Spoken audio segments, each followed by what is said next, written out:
Today I'm talking about science-based ways to increase growth hormone, both naturally and with the help from some new, popular, and controversial compounds. Most people think growth hormone is just for athletes or bodybuilders, but here's the truth. Your body releases it every night, and it affects how you burn fat, build muscle, recover, and even age. The problem? Modern life quietly kills your natural growth hormone production. Human growth hormone, or HGH, is a peptide hormone made by your pituitary gland. It helps repair tissue, build lean muscle, burn fat, and supports brain health. Your body releases growth hormone in short bursts, mostly during deep sleep and intense exercise. After about age 30, those bursts start to decline, but lifestyle choices can keep them strong. Over 70% of your daily growth hormone release happens during the first deep sleep cycle of the night. 70%! This is huge! The first deep, slow-wave sleep cycle of the night is, in other words, extremely important. Gina Poe and Andrew Huberman talks about this on a podcast. Let's say you usually go to bed at 10 p.m. Slow-wave sleep usually lasts between 70 and 90 minutes, taking place during the first hours of the night. So, you're most likely done with this stage at around midnight. The next night, let's say Friday night, you go to bed later, for example at midnight. Does this growth hormone window reset and start later since you went to bed later? No, it actually doesn't. If you delay sleep significantly, you can miss the optimal window for growth hormone release. This is because your body follows an internal clock, the circadian rhythm. Then, what can you do?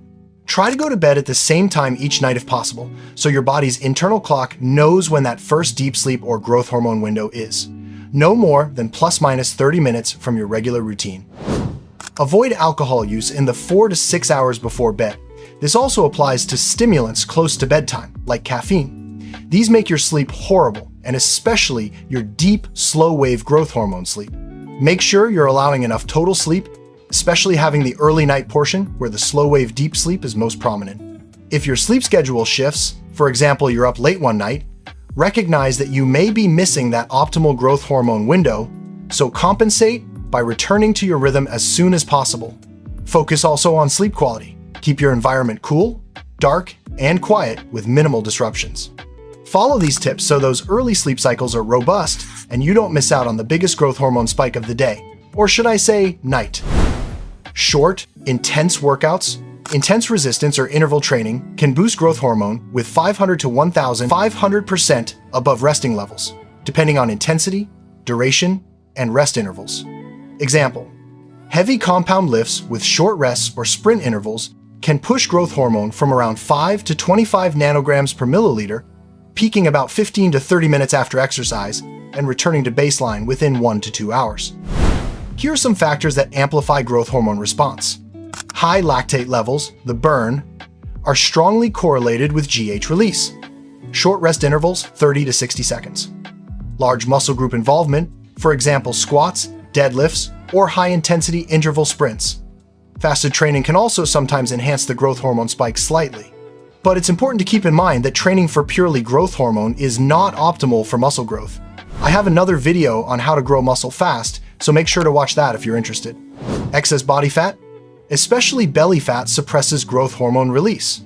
Even modest fat loss can restore your natural growth hormone pulses. You don't need to be ultra lean, just maintain a healthy body composition. General healthy ranges are roughly 12 to 22% for adult men and 20 to 30% for adult women. Short-term fasting, like 16 hours intermittent fasting or an occasional 24-hour fast, can temporarily boost growth hormone by 2 to 5 times the regular range. But remember, fasting isn't magic.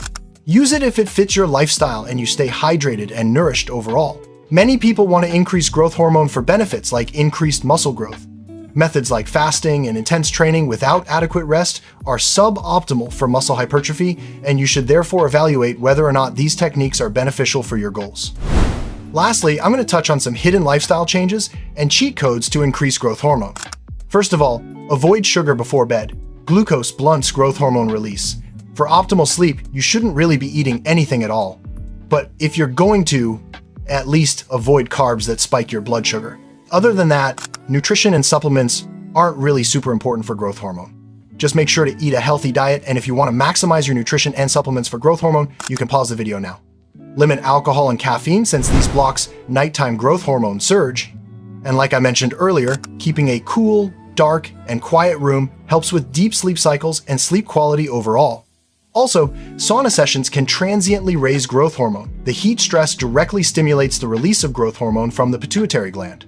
But sauna mainly aid recovery and can in excessive amounts work negatively on hormones. Now, the next methods might be controversial for some, but has gained popularity recently. I am, of course, talking about peptides. Peptides like sermorelin, CJC1295, ipamorelin, and MK677 can stimulate your pituitary gland to release more growth hormone naturally. We can divide these peptides into two categories. The first category is growth hormone releasing hormone, or GHRH, analogs. Let's take two peptides as examples. CJC and sermorelin both mimic a hormone that releases growth hormone in the pituitary gland. These GHRH peptides will therefore increase naturally GH release, and has shown to increase growth hormone and IGF 30 to 100% over baseline in clinical trials. The second category is ghrelin mimics, like ipamorelin or MK677. These compounds mimic the action of ghrelin, a hormone that activates rapid growth hormone release from pituitary storage vesicles. They bind to the ghrelin receptor to stimulate growth hormone release and sometimes appetite. Increased appetite and increased cortisol can especially occur when taking MK. Ipamorelin is considered the cleanest, with fewer side effects. But both compounds can raise growth hormone 5 to 10 times above baseline transiently.